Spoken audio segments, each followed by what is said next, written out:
What's up guys, hope you're having a good day. In this video we're going to be taking a deep dive into all of the main card fights taking place this weekend at UFC Fight Night Pyfer versus Hermansson. Hopefully you'll be able to use the information in this video to make better betting decisions, maybe even earn some extra cash.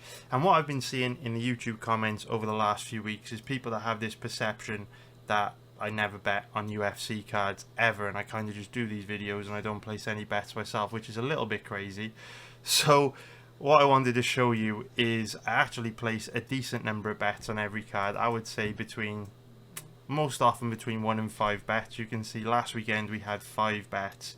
One of them would have ended up as a refund, as a push, because the fight between Muradov and Kizriev was a no contest, but I went 3 and 1 on the other 4 bets that I had.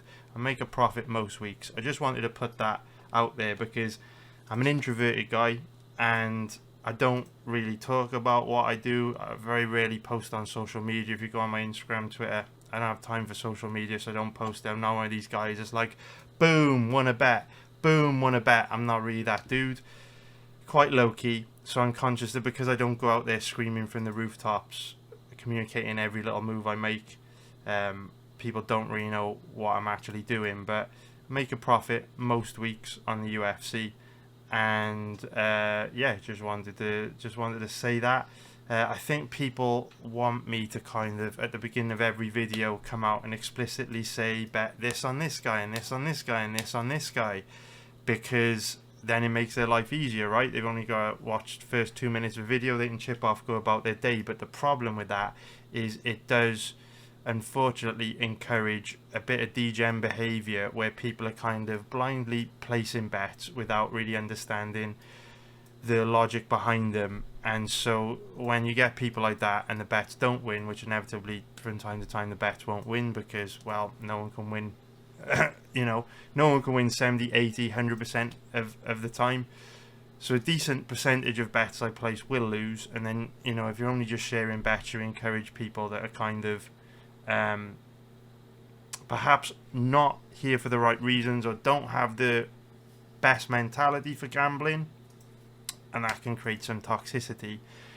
So that's why I like to do these breakdown videos where we go into a lot of depth on the fights, talk about how these fights are most likely to play out, so that when I do cook up bets that we talk about in these videos, you can understand the logic and reasoning behind them, so that if they lose, you can understand why they lost, because we will have spoken about the risk factors when we go through the breakdown. On top of that, you'll also probably notice, if you watch my videos all the time, I go into a lot of depth on fights. So a lot of the time, I'll be betting prelims, right? I only have time to talk about main card fights in these breakdown videos because I spend a lot of time researching cards to give me the knowledge I need to go in and make money live betting on the UFC. So quite often I'm still researching fights even on fight day, because this weekend we've got 14 fights on this UFC card. It's going to take like a really long time to research a card like that if you're researching it properly. That means I can't break down every single fight on the UFC card, because it means I wouldn't be posting YouTube videos until a couple of hours before the event starts, and no one would have time to watch it. Even when I just break down the main card fights, these videos are 1.5 to 2 hours long. So you can imagine I'd be having to pump out 3, 4, 5 hours of video every week on YouTube if I were to break down the entire card. It's just not practical. Obviously, for people that do want breakdown videos for every fight on every card, they get posted on my website. But quite often I'm still uploading breakdown videos for some fights on the day of the fight, because like I say, it takes me often until the day of the fight to finish my fight research. I just wanted to chuck that out there just so you know. I'm quite a low-key introverted dude. I make money betting on the UFC most weeks over a very long period of time. Those are our bets from last week. But obviously pretty much all these bets were on the prelim fights. That's just the way it goes, the way the cards fell last week. So I just thought I would put that out there before we get into breaking down the main event of this weekend's card, which is going to be between Jack Hermansson and Joe Pyfer. So if we start off by taking a look at the odds on this one, we can see that the odds are broken up in two sections again. Here we go. Let me just hit refresh as well to get the latest odds.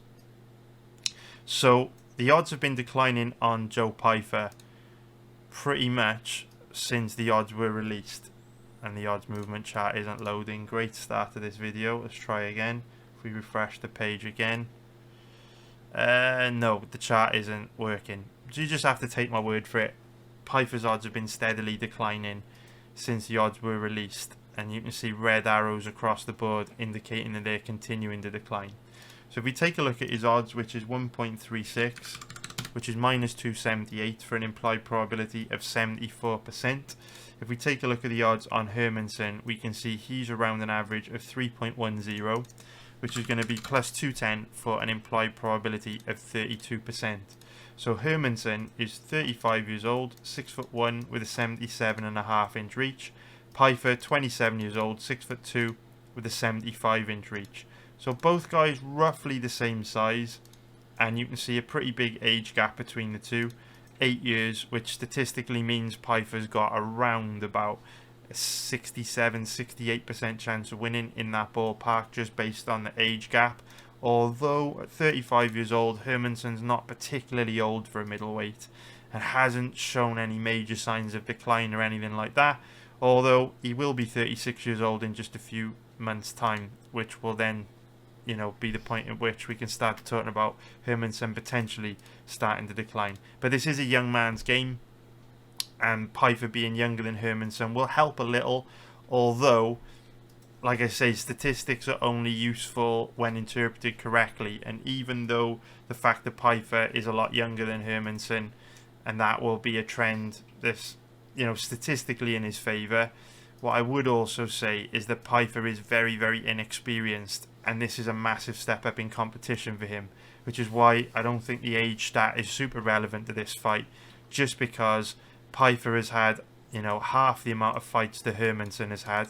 Right, Pyfer's only had 14 pro fights, and this is a giant step up in competition for him. He's going from, you know, guys like Gerald Meerschaert and Abdul Razak Al Hassan to suddenly fighting a guy like Jack Hermansson, who's been in the title picture, in that top 5 middleweight picture, at the very least top 10 middleweight picture for a really, really long time.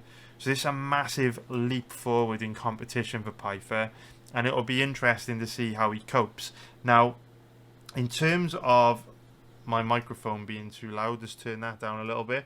In terms of how these two match up stylistically, when you look at the past performances from both guys, for me, Pyfer is better than Hermansson pretty much everywhere. When you look at how they match up from a technical point of view, Pyfer's definitely got the edge. I think he moves better on the feet. I think he's got faster hands. I think he lands the harder, more damaging, more impactful shots. If there's one aspect of striking which I think Hermansson does better, is that his footwork and movement is a lot better than Pyfer's. We know Hermansson's very mobile, very elusive. He's obviously been able to frustrate guys like Chris Curtis with his footwork and movement. The detriment of that is that he doesn't hit particularly hard because he's never really planting his feet and sitting down on his shots. He's always kind of bouncing around, dancing around, and just touching you and point fighting you. Pyfer, on the other hand, does have major power. He's pretty nasty, hits pretty hard, and so even though, you know, Hermansson may slightly outpoint Pyfer and outvolume him, I think Pyfer will be the one grabbing the attention of the judges, landing the harder, more impactful shots. Now, in terms of grappling, Pyfer's grappling also looks great, really strong, really physically imposing. We know Hermansson's a pretty good MMA grappler. One thing I will say about Hermansson, though, is he does slow down relatively quickly if you do make him grapple. But, you know, from what I've seen of Pyfer's grappling, I think he's going to be too physically imposing for Hermansson, and I think he's likely got the edge when it comes to grappling. Now,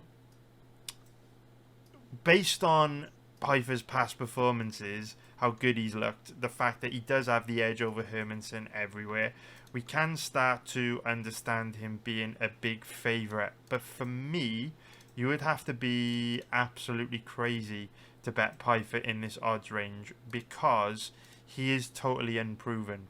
So if we look at his record, we can see that he's never actually been well, he's only been to a decision one time in his career. That was in his second ever pro fight. And he's very rarely been past the first round.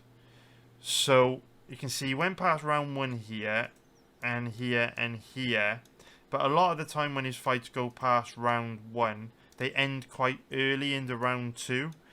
And they're always against a pretty low level of opponent as well, where Pyfer has almost always got some pretty significant advantages over them. Like, he was a lot bigger than Abdulrazak Al-Hassan. We know Al-Hassan's also very old.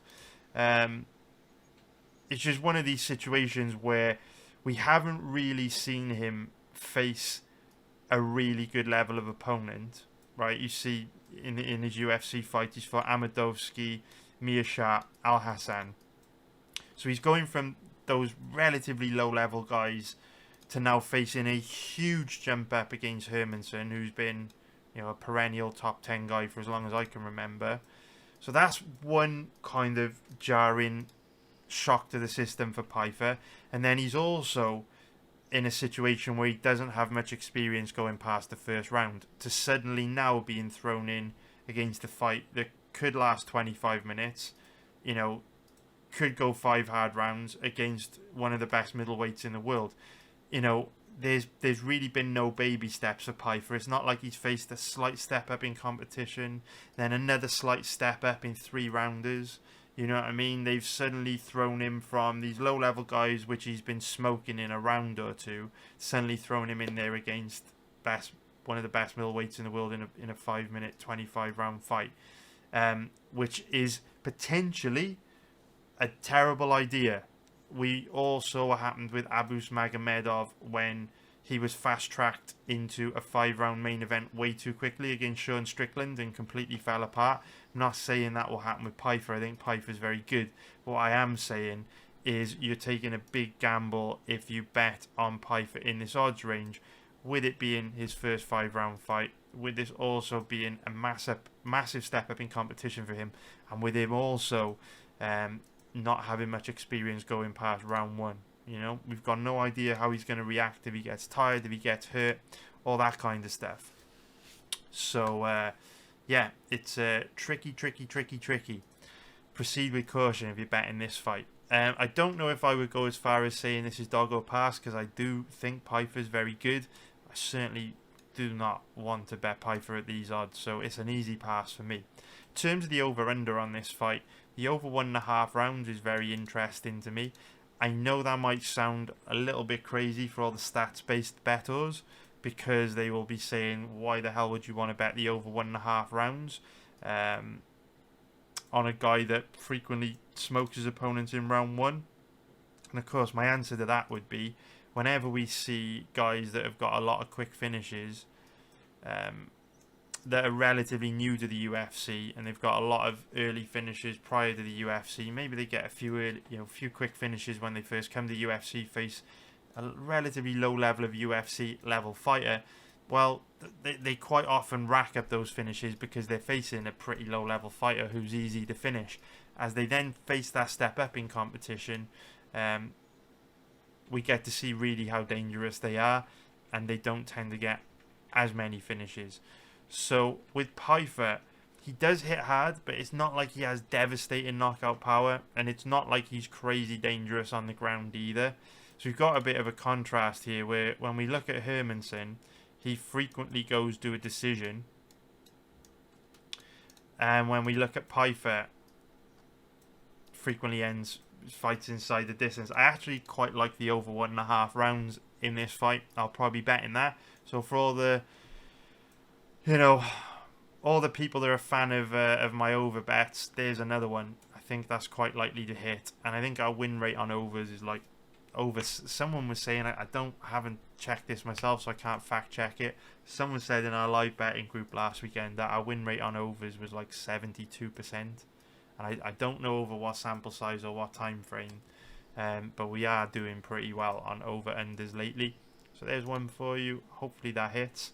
Now, in terms of the props,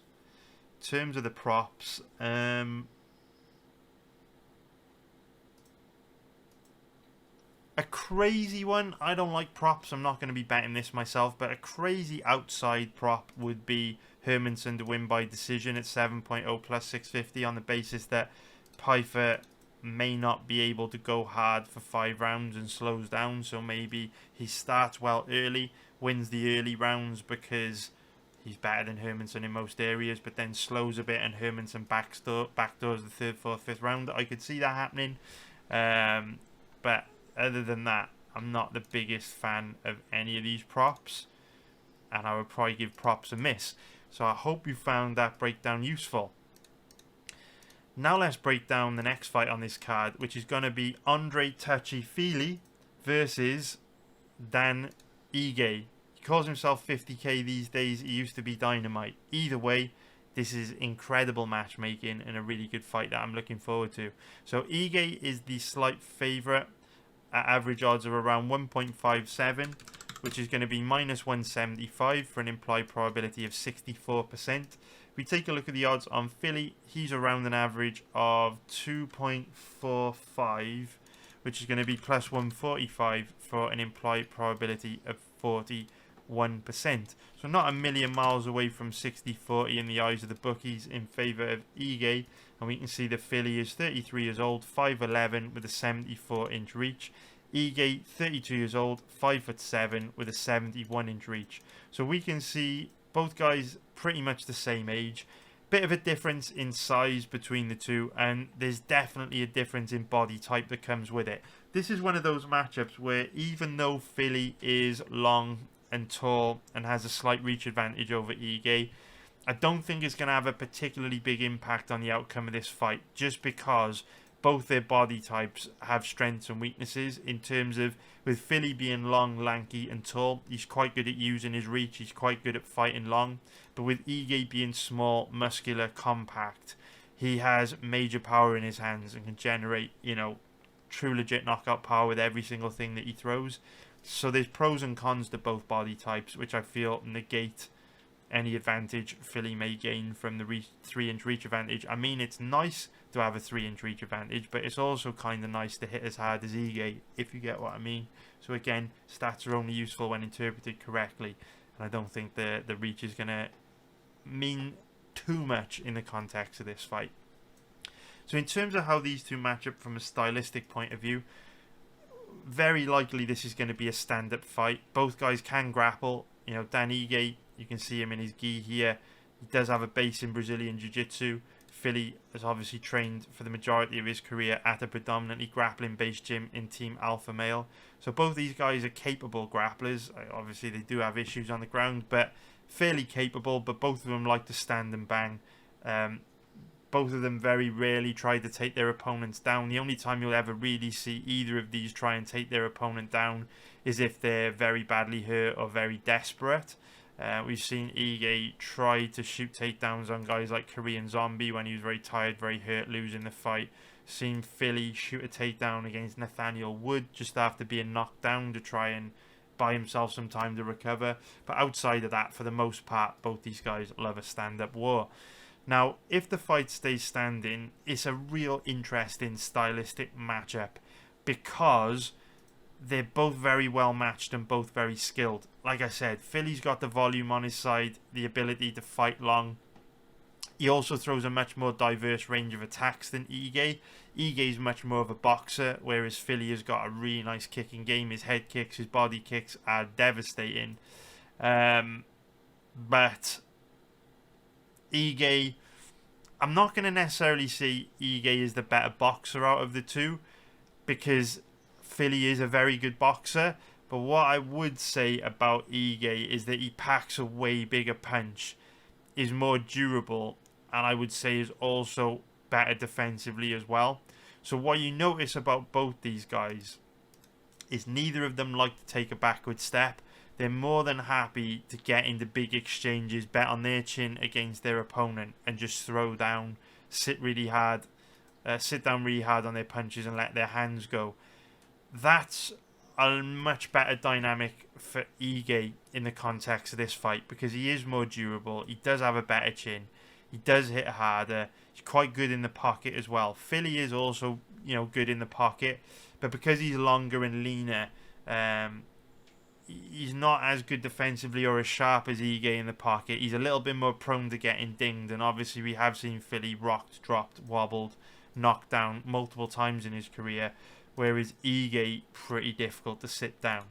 So this is one of those matchups where, personally, I do think Fili is the better striker.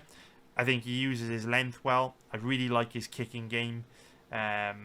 I think Ige's a bit one-dimensional, which is what I really dislike about him. He doesn't really do a lot else other than box. Occasionally he throws really nice heavy leg kicks, but only in some fights against certain styles of opponents, and I'm not sure if he's going to be able to get to his leg kicking game against Fili, because Fili's quite elusive with his footwork and movement, fights very long. Fili's only very hittable when he's, playing rock'em sock'em robots in the pocket.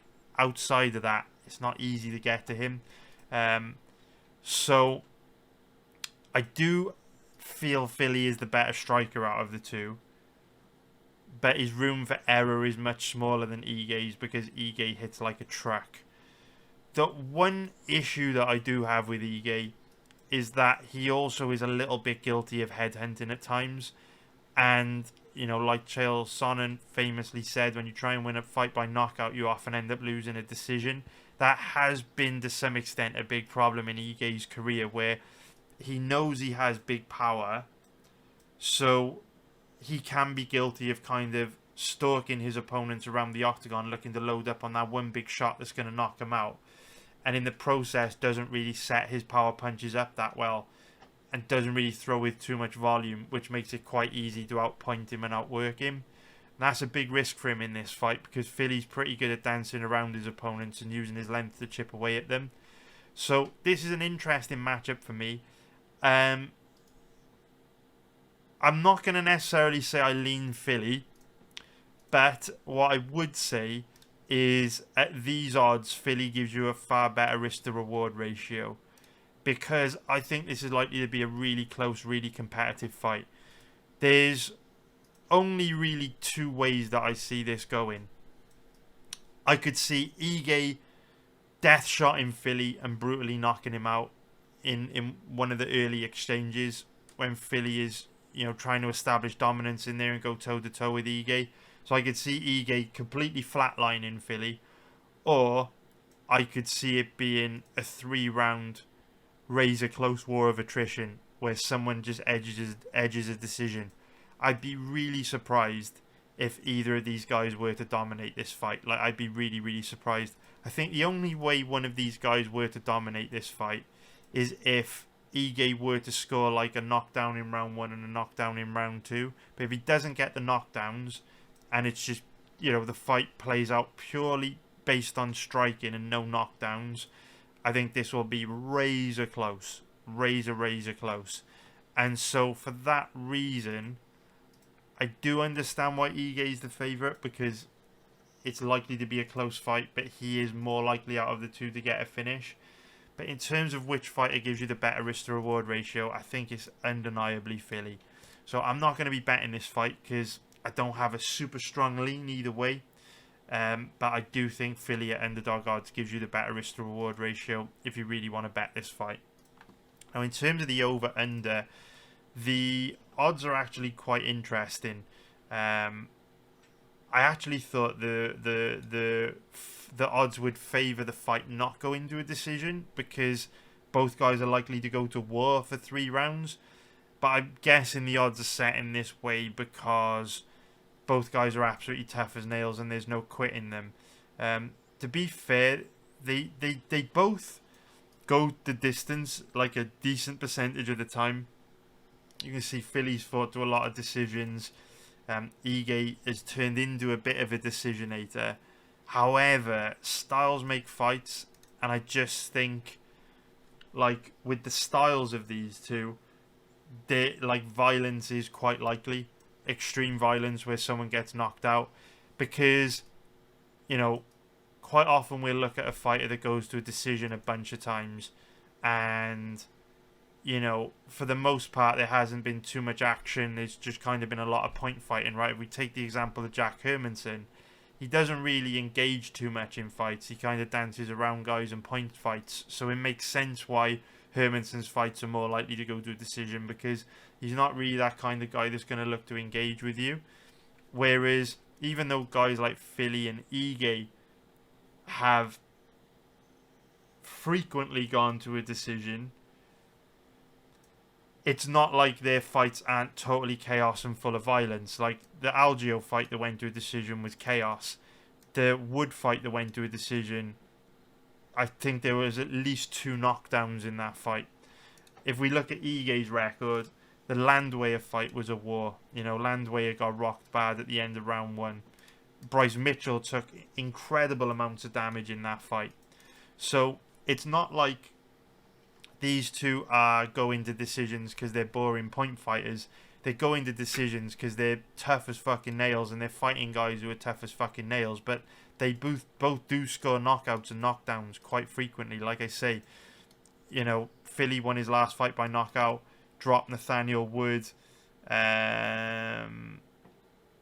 know, if we look at Ige's record, like I say, inflicted tons of damage on Bryce Mitchell, dropped Landwehr, knocked out Jackson. So, yeah, even though they both go to a decision a lot, the dynamic between the two where they like to go to war indicates I do think this one's more likely to end inside the distance. I'm not going to bet it because there's stronger positions for me to put my money in this weekend than that. But I do, if you want to bet the over-under, I lean more towards it not going to a decision. Now, in terms of the props on this one, I think the 2 most likely outcomes are Ige by knockout or Fili by decision. I'm not going to be betting either, but take your pick on what you would prefer to go with. If you want to gamble a bit, sprinkle a little bit of money on a prop to make watching that fight more interesting. So I hope you found that breakdown useful. Now let's break down the next fight on this card, which is Robert Bryczek versus Ihor Potieira. So if we start off by taking a look at the odds on this one, we can see some more odds movement. Actually, Bryczek's odds are improving this week, which is interesting to me because I was tempted to bet him when he was a bigger favourite than this. So if Bryczek's odds keep improving, may pull the trigger on him. But for now, we will see how good they can get. There we go. His odds have been improving pretty nicely over the course of the last week. So, with that being said, he is currently around a 1.61 favourite, which is going to be minus 164 for an implied probability of 62%. If we take a look at the odds on Potieira, he's around an average of, say, 2.35, which is going to be plus 135 for an implied probability of 43%. So another fight where the bookies are pretty much leaning 60-40 in favour of the debutant Bryczek. So he's 33 years old, which is quite old to be making a UFC debut, but he has had a lot of fights. He is 6 foot tall. We don't know what his reach is, although what I can say from watching his past fights is he looks like one of these small, muscular, compact dudes. So I don't think his reach is going to be particularly long. Potieira, 27 years old, 6'3", 75-inch reach, which means he might be longer, taller, have a relatively decent reach advantage over Bryczek. Who knows? Sure, we'll find out soon when Bryczek shows up for his fight week measurements and all that kind of stuff. But anyway, how do these two match up from a stylistic point of view? Well, when it comes to Potieira, he is a fighter who was a little bit memed when he first came to the UFC. People saw him as a bit of a joke. He had a goofy, crazy, chaotic style. People used to love making fun of him, all that kind of stuff. But to be fair, he's hung in there. He's picked up a couple wins here and there. And he is making big improvements from fight to fight. He moves a lot better on the feet now. His cardio also looks to be improving. And his technique is also improving as well. When Potieira first came into the UFC, he's one of these guys that would just look to bum rush you and kill you within 30 seconds. And if he didn't get the job done, he would kind of fade and then struggle very bad. He's not really like that anymore. He is trying to pace himself better, be a bit more strategic, and you know, fight at a more sustainable pace in a safer, more sustainable way. So Potieira is improving. Still a wild guy, but he is improving. So Potieira, his current version, likes to be really light on the feet, bounce around, kind of pepper you with, you know, range-finding kicks, blitzing combinations on the feet, that kind of thing. And he's reasonably dangerous. You know, he packs a punch. He's got good power in his hands. Takedown defense, ground game is a joke. Takedown defense, ground game very bad. I don't think it'll be an issue in this fight because Bryczek's a striker. But yeah, Potieira likes to bounce around very light on his feet, chip away at you. He's got a really nice kicking game. Does a lot of damage impact with his kicks. So Bryczek, you could probably guess what his style of striking is like from his body type. Looks like the Incredible Hulk. He is small. Well, I'm not going to say he's small because he's 6 foot tall and looks like the Incredible Hulk. But he does have that small, compact, muscular body type, which does also give him the typical sort of style of striking you'd see for a guy with his body type, where he's very tight and compact, chin tucked, shoulders high, and he's a slugger. Not in a sloppy way though. He's quite technical with his boxing. He's got fast hands and he moves pretty well. He does a good job of popping in and out of his opponent's range. He does have big power. I've seen him sleep a few guys in his recent fights. He's a very dangerous striker for sure. And so with these two, you have a very different contrasting style of striker, where Potieira is very mobile and he likes to bounce around a lot and use his length to chip away at you with a really diverse range of strikes and has a long kicking game, all that kind of stuff. Bryczek likes to march forward behind the high boxing guard, loading up on big, powerful punches. And he's pretty technical with it, but doesn't really throw any kicks. Doesn't ever really try to take his opponents down from what I can see in his past fights. Potieira does occasionally try to take his opponents down, but he's one of these guys that gasses really quick when he does shoot takedowns, so it's not a very smart thing for him to do. But then he ain't a particularly smart fighter, so wouldn't be surprised to see him shoot some takedowns in this fight. But there's not much footage available on Bryczek's takedown defense and ground game against a decent level of grappler to kind of know how Bryczek would deal if Potieira did try and cause him problems on the ground. But for me personally, I don't think Potieira will be able to cause Bryczek a problem on the ground, because Potieira is a very low level grappler and Bryczek has got that small, muscular, compact frame, which is typically quite difficult to take down and hold down. But if we look at his record, you can see that the majority of his fights over the last 3 years have ended in round 1, basically no grappling. So it's difficult to kind of predict what we'll get from him. So for me, Bryczek is a very tempting bet because he's the more solid fighter out of the two. I think he's more technical. His cardio's looked pretty good in his past fights. Seems to be making big improvements as well. I think what we're likely to see is Potieira bouncing around on the outside, trying to chip away at Bryczek, and Bryczek kind of marching him down, probably landing the cleaner, harder strikes. But Potieira is dangerous. It's Bryczek's UFC debut, octagon jitters, all that kind of stuff. It's a very real issue, and so it's dangerous to bet on debutants. We know this. The win rate on debutants is not particularly good. So at favourite odds, it is risky to bet him. But I do think he's the better fighter out of the two. I do think he's more likely to win. In terms of the over-under on this one, bookies are assuming that this isn't going to go to a decision. To some extent, that makes a lot of sense, right? You look at Potieira's record, majority of his fights end inside the distance. Same story for Bryczek. They're both dangerous, they're both aggressive, they both hit hard. So yeah, I can see this fight ending inside the distance, and the odds reflect that. There's not really much you can do betting the over-under on this one. Now, in terms of the props, the most likely outcome is Bryczek by knockout or TKO. But again, the odds are absolutely shocking. So I would give props a miss on that fight. It is a bit dead. So I hope you found that useful. Now let's break down the next fight on this card, which is going to be Brad Tavares against Gregory Rodrigues. If we start off by taking a look at the odds, we can see that Rodrigues is one of the biggest favourites on the card. The average odds are around 1.40, which is minus 250 for an implied probability of 71%. If we take a look at the odds on Tavares, he's around an average of 2.95, which is going to be plus 195 for an implied probability of 34%. So Tavares is 36 years old, 6'1", with a 74-inch reach, and Rodrigues 31 years old, 6'3", with a 75-inch reach. So both guys roughly the same size, although Tavares is a bit older at 36, 5 years older, but hasn't really shown any signs of decline. I'd say Tavares is pretty consistent in how he looks in his fights, although, you know, Father Time will start to catch up with him sometime soon, with him having almost 30 pro fights, being in so many wars over the years. You know, you look at the names of guys he's been facing: Whitaker, Romero, Marquardt, you know, Izzy. Taking a lot of damage, been in a lot of wars, right? So you would expect Tavares to be starting to decline sometime soon. So in terms of how these two match up from a stylistic point of view, it's always an interesting one when I break down a Brad Tavares fight, because he's one of these guys that I feel skill for skill is a top 10 middleweight and one of the best middleweights in the world.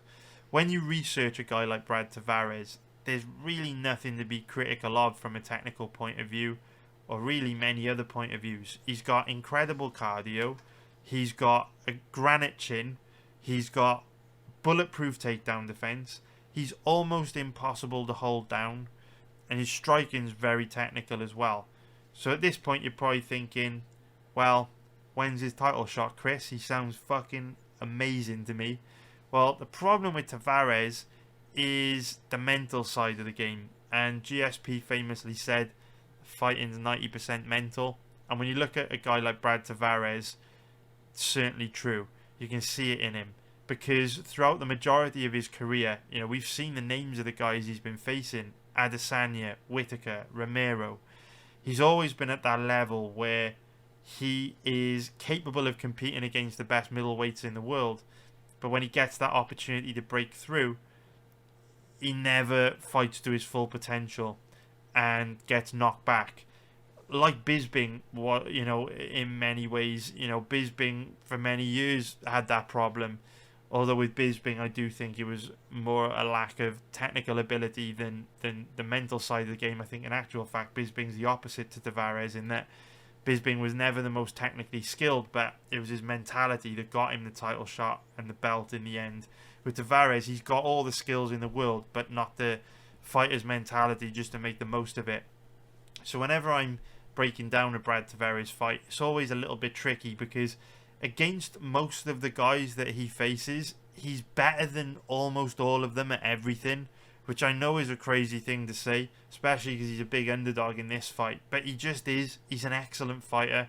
The two main issues with Tavares that have always held him back and continue to hold him back is that he's very passive. He just struggles to put his stamp on rounds. There will often be long periods of inactivity with Tavares where, you know, he just doesn't really let it go. He holds back. And then his other issue is he doesn't really have much power in his hands. He's more of a point fighter, which is an issue because he doesn't throw a particularly high volume.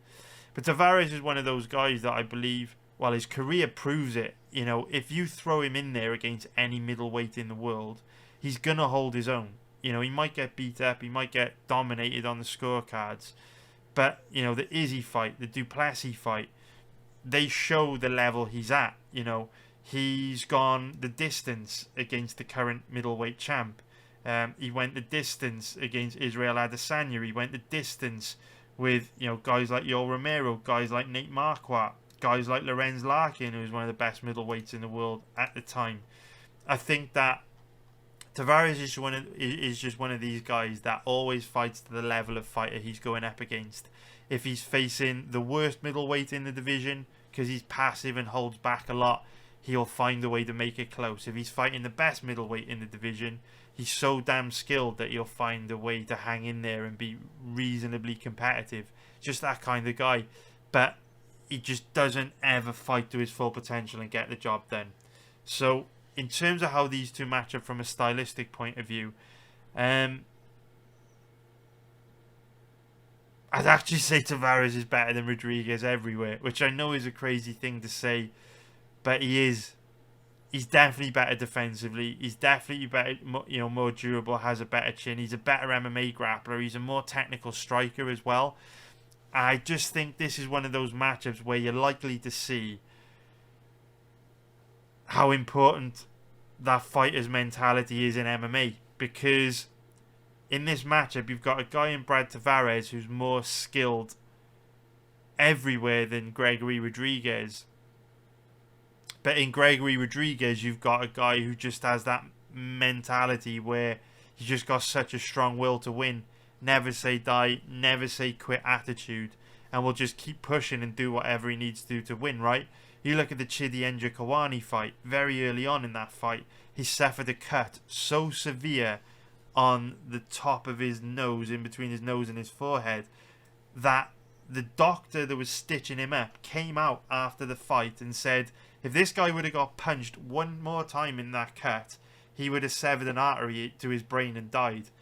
And yet, that happened in the first few minutes of the fight against Kawani, and Rodrigues pushed through that, took the fight into the second round and found a way to win. He's an absolute savage. No quit in him, and just a total dog. So, the way that I see this matchup going, I don't think we're going to see this fight go to the ground. I don't think grappling's going to come into it, because Tavares is almost impossible to take down and hold down. He has some of the best takedown defense in the UFC. He's utterly incredible at defending takedowns. So I don't think Rodrigues is going to be able to get Tavares down. Even if he did, Tavares is almost impossible to hold down. So I doubt Rodrigues would be able to rack up much grappling control. In terms of Tavares taking Rodrigues down, Tavares never shoots takedowns. So I doubt he would take the fight to the ground. So the way I see this as being the most likely way of playing out is it's probably going to be a stand-up fight, and you're probably going to see Tavares want to stand in the middle of the octagon, get into a nice friendly point fighting kickboxing match, chipping away at Rodrigues with volume strikes, and you're going to see Rodrigues walk Tavares down, put him on the back foot, zombie forward, block punches with his face, load up on big aggressive power shots. This is one of those fights where if Tavares does show up and perform to his full potential, I think it'll be really close, because I think he will be able to land more volume than Rodrigues. Rodrigues is certainly more powerful, will land the harder, more impactful stuff, but he's not as technical as Tavares on the feet. So this is one of those matchups which could be razor close, but it really depends on what version of Tavares shows up. Are we going to get the version of Tavares that fights to his full potential and gives Rodrigues hell, or are we going to get the version of Tavares that goes into a defensive shell once he feels Rodrigues' power and just allows Rodrigues to be the aggressor, dictate the pace of the fight, kind of walk him down and overwhelm him with his power and physicality for 3 rounds? I mean, that's the most likely way this is going to go, but Tavares is certainly capable of making this a very close competitive fight. So because of that, because the odds are very wide, there's no way I would be betting Rodrigues as a big favourite. You'd have to be crazy to bet Rodrigues in this odds range. So if you really, really, really want to bet this fight, you've got to go dog or pass with Tavares. But just know if you do bet him, he'll probably frustrate you by showing that he's the better fighter than Rodrigues from a technical point of view, but not pulling the trigger enough to win rounds clearly and definitively in the eyes of the judges, and will probably end up losing a close decision, even though you could clearly see in the fight he was capable of winning.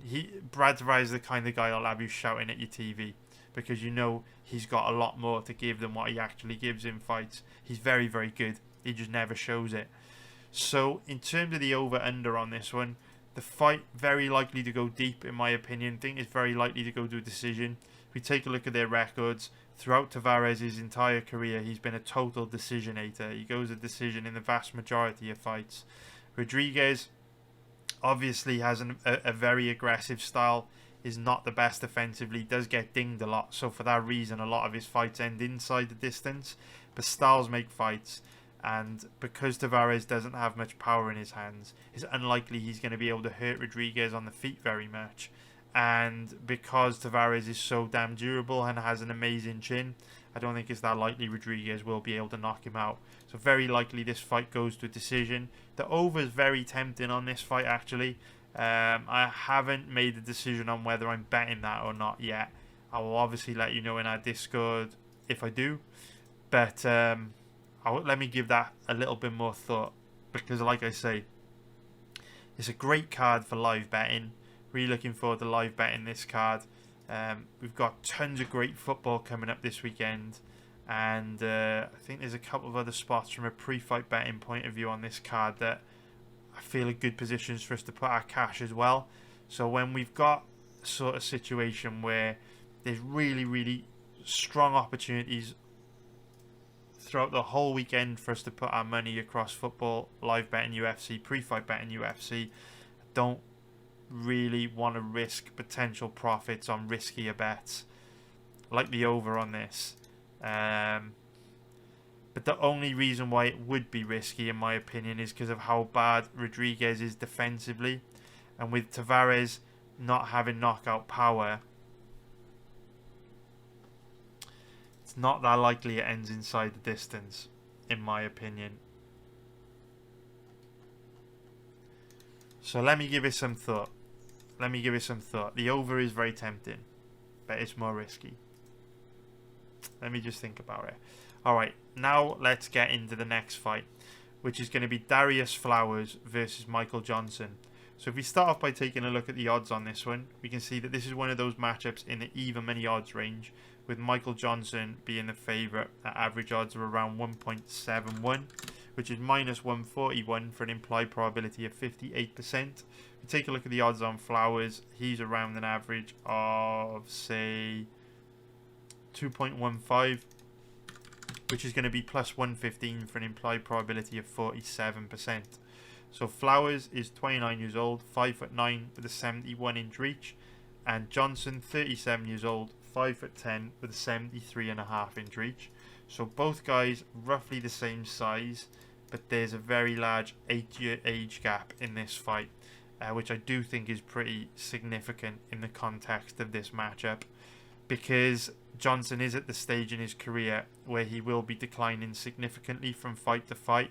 So we always talk about how stats are only useful when interpreted correctly, and I feel the age stats that we frequently talk about are really important to consider in matchups such as this, where you've got a guy like Darius Flowers who's young in his career. He's, young, hungry bull, going to be making big improvements from fight to fight. Hasn't even hit his prime yet, and he's going up against a guy that's going to be 38 years old in a few months' time. In a lightweight class. We know the lighter weight classes are all about speed, reflexes, and athleticism, so you tend to decline earlier in your career, in the lighter weight classes. And the thing with Johnson is he does have a lot of miles on the clock. He's had 40 pro fights. He's been in a lot of wars. He's taken a lot of damage. And this is also his first fight back after suffering an absolutely brutal knockout. And I need to show you this knockout because I do think it is a big risk betting on any fighter in their first fight back after a knockout such as this, let alone a 38-year-old fighter, 37, 38 years old, coming back after a knockout like this. So I mean, I'm just playing you this before you actually see the knockout. But look at Johnson's reaction here. This is obviously after he's been knocked out. He's just stood back up. He's talking to his corner. Doesn't even know what happened. He's asking him, what the fuck? He's like, what the fuck happened? I'm pretty sure he said, what the fuck happened? Right? From a lip reader. Yeah, what the fuck happened? So this isn't good, right? When you're getting 38-year-old fighters suffer knockouts like this. Not good. And this knockout is absolutely brutal. This is one of the worst kind of knockouts you will see. I'll just replay this.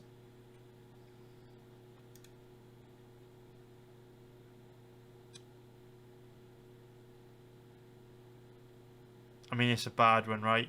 I mean, the follow-up shot, also excessive, but I shouldn't laugh. But it's a bad one. It's a real bad one. Johnson in the coffin position, sent to the Shadow Realm. Bad. Real bad. I mean, just brain turned off. And the follow-up shot, super unnecessary, as Masvidal would not say. But big knockout. And then the follow-up shot that you see from this angle, I mean, we couldn't quite see it, which is a little bit annoying. Cameraman didn't react. It's quick as we need it. Maybe we'll get it on this angle. Probably not. This is the one we got to see. I mean, I'm guessing that hammer fist landed flush. It's a bad one though. Oh, will we get it from this angle? Third time lucky. There's the right hand. Oh, we're gonna see it. Yeah, that's like 2 knockouts, right? That's like 2 concussions. There's the first. Brain shuts off, and this follow-up, pretty nasty. So, you know, for me, it's pretty dangerous betting on a guy Johnson's age, 40 pro fights, knowing he will be declining significantly from fight to fight, coming back in his first matchup after suffering a brutal knockout like that. It's also a pretty big issue because Flowers does have that tankiness about him. He's got that small, muscular, compact frame. He does look like he hits pretty hard.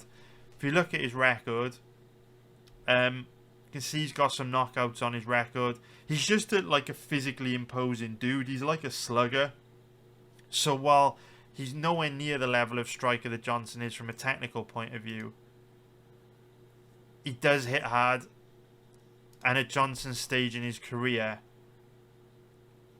I would not at all be surprised to see Flowers just bodying him, just sleeping him, just landing an absolute bomb and knocking him out.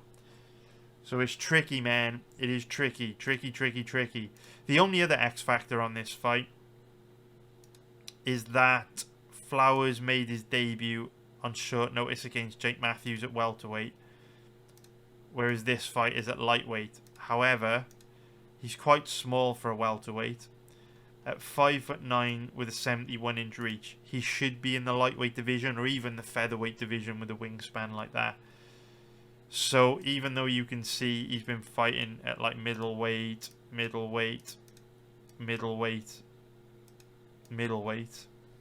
welterweight, he should have been fighting in the featherweight / lightweight division all along. So I think this move down will be good for him. Be interesting to see how he looks. He does train with Belal Muhammad as well, so not sure what that means, but you know, you'd expect you'd have to be pretty tough to train with a guy like Belal. We saw Charles Radke, who also trains with Belal, perform really well last weekend against Urbina. Thought he looked great. Thought he looked a lot better than in his debut. So Flowers likely making big improvements from fight to fight. So yeah, it's an interesting matchup. Very, very interesting fight. In terms of how they match up stylistically, we've already spoke about the dynamic on the feet. Johnson's got great footwork, great movement. He's a lot more technical than Flowers. Throws a higher volume of strikes. He will light Flowers up on the feet, but Flowers has that great equalizer, which is his power. So it's one of those fights where I think either Flowers is going to win by knockout or Johnson's going to win by decision. Don't see Flowers being able to win a decision against Johnson because Johnson will likely just outpoint him and outstrike him over 3 rounds. So that's how these two match up on the feet. In terms of grappling, we don't know a lot about Darius Flowers' grapplings. There's not a particularly good amount of footage available on his grappling against a decent level of opponent. But we've seen flashes of his grappling. Looks alright when he's in top position. Did look very weak off his back against Jake Matthews. What I would say about grappling in the context of this matchup, though, is that Michael Johnson is one of these guys that does capitulate when put on his back. So Johnson's got excellent first-line takedown defense. He's really, really difficult to take down initially. Does a really good job of reading takedown entries, sprawling out of them, stuffing them before you get a chance to get close to a takedown. But if you do actually get past that and get Johnson on his back, he capitulates, falls apart, is completely terrible off his back. So grappling is a path to victory for Flowers in this fight, just because of how bad Johnson is on the ground. Like I said, I'm not saying Flowers is particularly good on the ground, but you don't need to be particularly good on the ground to have a lot of success against Johnson on the ground. So in terms of the over-under on this one, I do think it's quite likely this fight doesn't go to a decision. I think it's quite likely Flowers knocks Johnson out. I don't have much faith in Johnson's chin at this stage in his career. I think a 38-year-old fighter with 40 pro fights in his first fight back after being brutally knocked out, going up against a tanky guy like Flowers that does have big power, I just think that's a recipe for disaster. and it's going to be difficult for Johnson to stay out of trouble for 3 rounds. I think that the probability of Flowers connecting clean and hard with Johnson's chin at least once in 15 minutes is quite high. So for that reason, I do lean more towards this fight not to go to decision. On top of that, even if Flowers didn't get the knockout, we saw him capitulate and kind of cave against Jake Matthews. Now, it was his debut, so can't be too harsh on him. But Johnson's no picnic on the feet. Johnson's also got power. He's an absolute sniper, very technical, very dangerous southpaw. So he might absolutely just light Flowers up, outclass him, and Johnson might be the one getting his knockout here. So I do think it's very likely this ends inside the distance, but the odds do reflect that, with it being steep favourite odds. In terms of the most likely outcome on this one, I think the most likely outcome is Flowers by knockout or TKO, but the odds are terrible, so I would give that a miss. The only other long shot bet, forget I said it. Save your money, don't put it in harm's way. Let's move on to the next one. So now let's break down the final fight on this main card.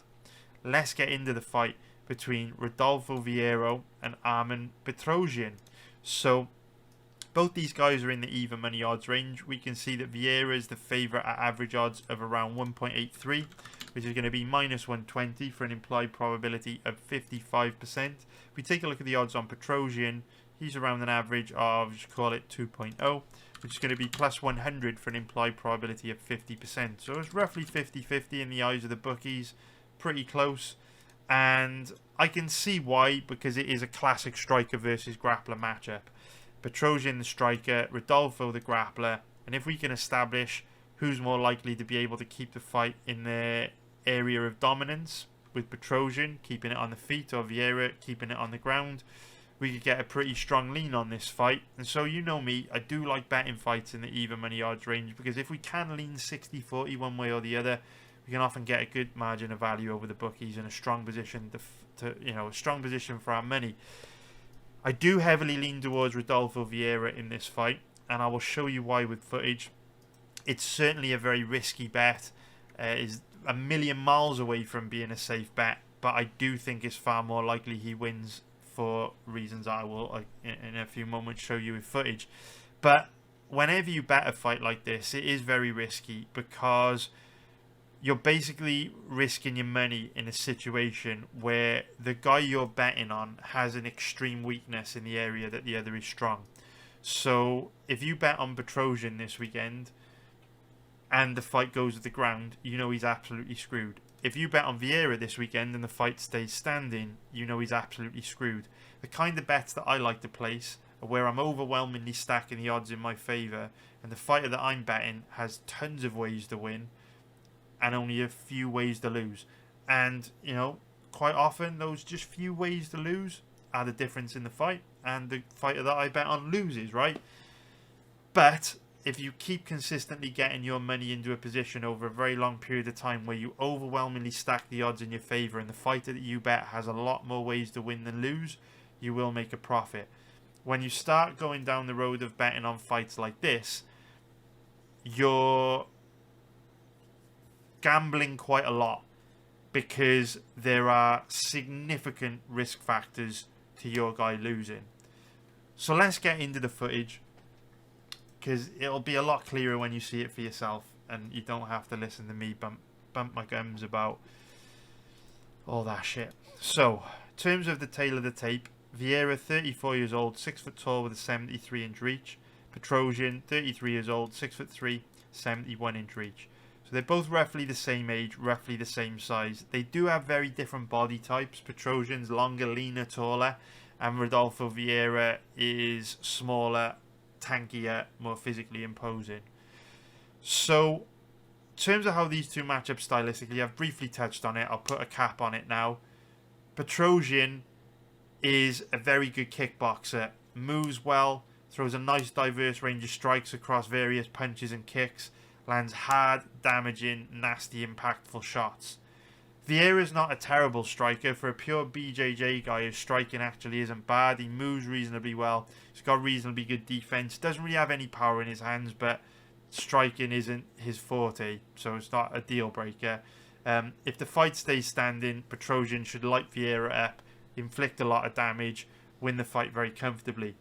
Now, in terms of grappling, Vieira is an absolute nightmare on the ground. Very, very high level Brazilian Jiu-Jitsu black belt, and going to the ground with him is quite often a death sentence.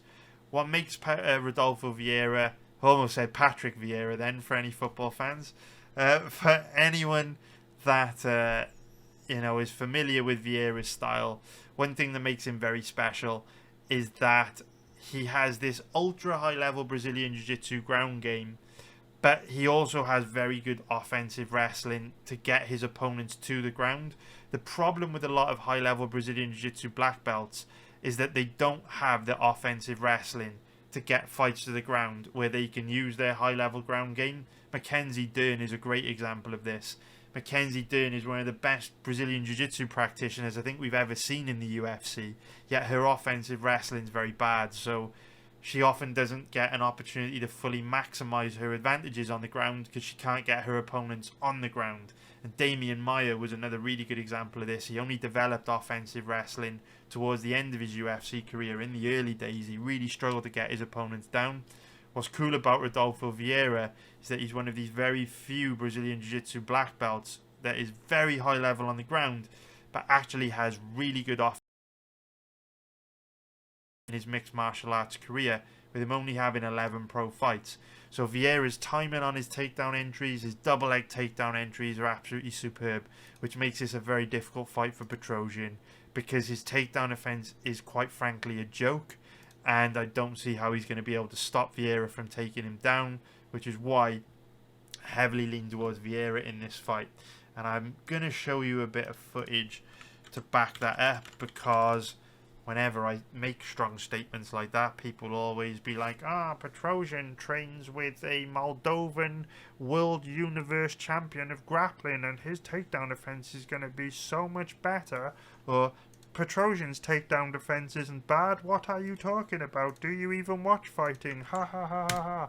Get all shit like this thrown at me. That's why I show footage, because the only place you find truth and honesty in this world is in fight footage. Camera doesn't lie, as they say. So this is Petrosyan's fight against Mr. Caio Borralho from July 2022. So, like I always say, fighters are on a journey of continuous self-improvement. We all are. I hope you are. I know I'm getting better every day. I hope you are too. So, I wouldn't be surprised if Petrosyan's takedown offense looks a lot better this weekend against Vieira than it did against Caio Borralho back in 2022, because it's quite obvious that Petrosyan needs to work on his takedown offense. So I'm sure he is working really hard on it in the gym.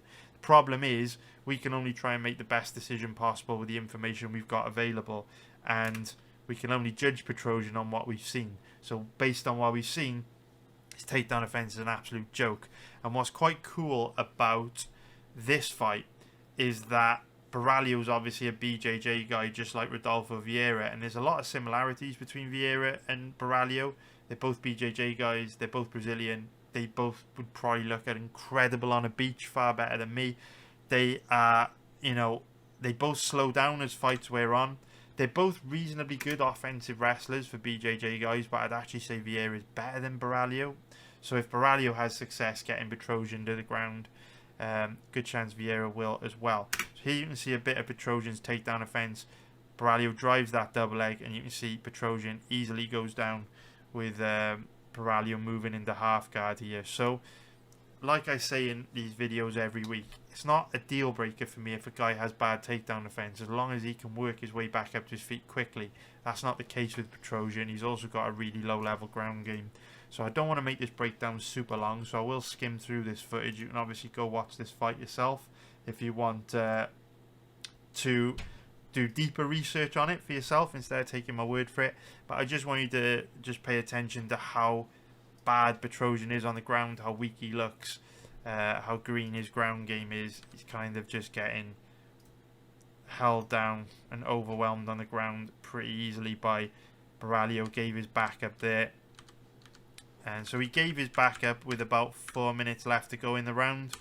And you can see Borralho just jumps on his back, gets to the body triangle, and just dominates him from back control for the rest of the round. So It was a really easy back take. Petrosyan just completely exposed his back. Baralho took it, dominated him for the rest of the round. If we go into round number 2, again, just skipping through because I don't want to make this super long. But here comes a takedown. Double leg there. Again, Petrosyan goes down very easily. This time Petrosyan does the correct thing by trying to push down on the head, scramble over to the cage to use the cage as a tool to wall walk. But again, hesitates when he does get over to the cage. And Baralho just passes over into side control to create a barrier in between Petrosyan and the cage. Moves and mount. You can see just... But Baralho actually loses the position, getting overly aggressive on a back take.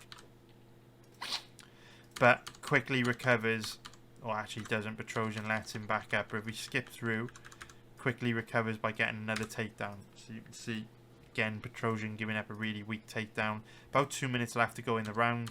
And you can see Baralho, again, just gets to his back, just dominates him for the rest of the round. Now, into round 3. Skip through. Baralho has a little bit more trouble taking him down in round 3 because he's tired. But in the end, does get a takedown with about 1.5 minutes left to go. Petrosyan does a better job of stuffing this one, but again, can't get underhooks in play. Baralho completes the double leg, yanks Petrosyan's legs out from underneath him, gets the takedown. So, what I will do now is show you a little bit of footage of Vieira's offensive wrestling so you can see why he might be in a little bit of trouble here. So, what's going to be the best fight?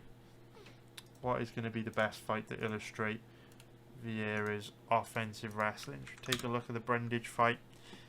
The thing with Vieira is because he's so good on the ground, you don't see a situation where he has to get like loads of takedowns. Right, here we go. This is Brundage. So I just wanted to pay attention to the entries, right? Obviously Brundage is a grappler, so his takedown offense is better than Petrosyan's. So, you know, Vieira's not going to be driving into double legs and just fucking getting Brundage down as easily as Baralho could get Petrosyan down. But I wanted to pay close attention to Vieira's timing, chain wrestling, technical ability in these positions.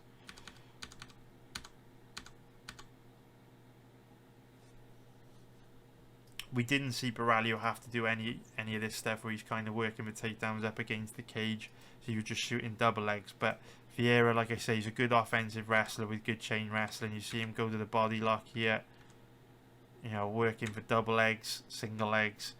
And Brundage's takedown offense is obviously a lot better than Petrosyan's, right? Which is why he's giving Vieira some trouble.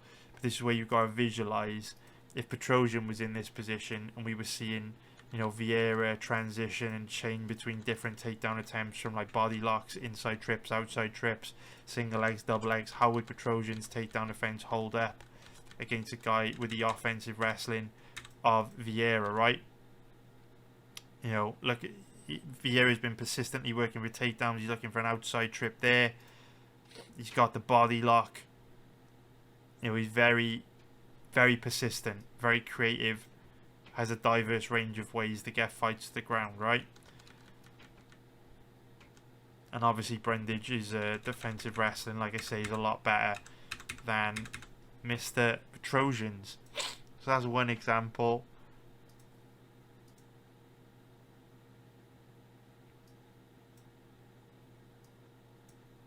In on a single leg.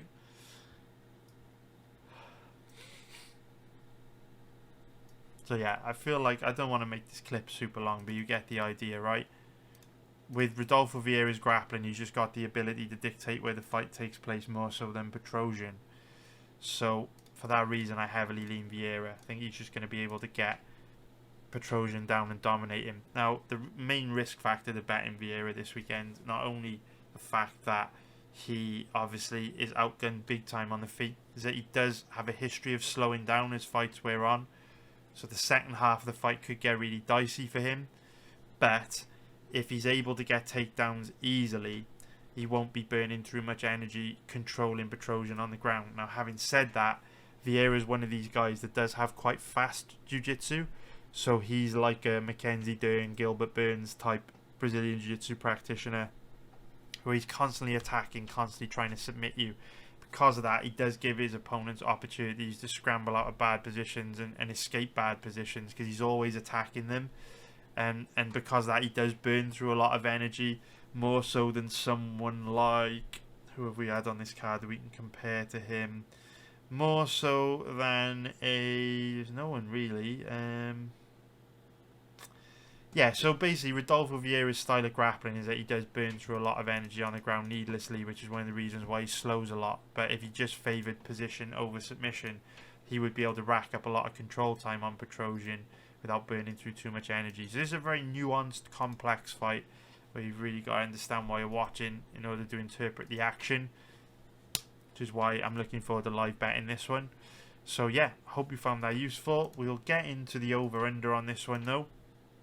I'd be very surprised if this fight went to a decision, just because whenever you've got a dynamic where both guys have extreme advantages in the area that the other is weak, a finish is very likely.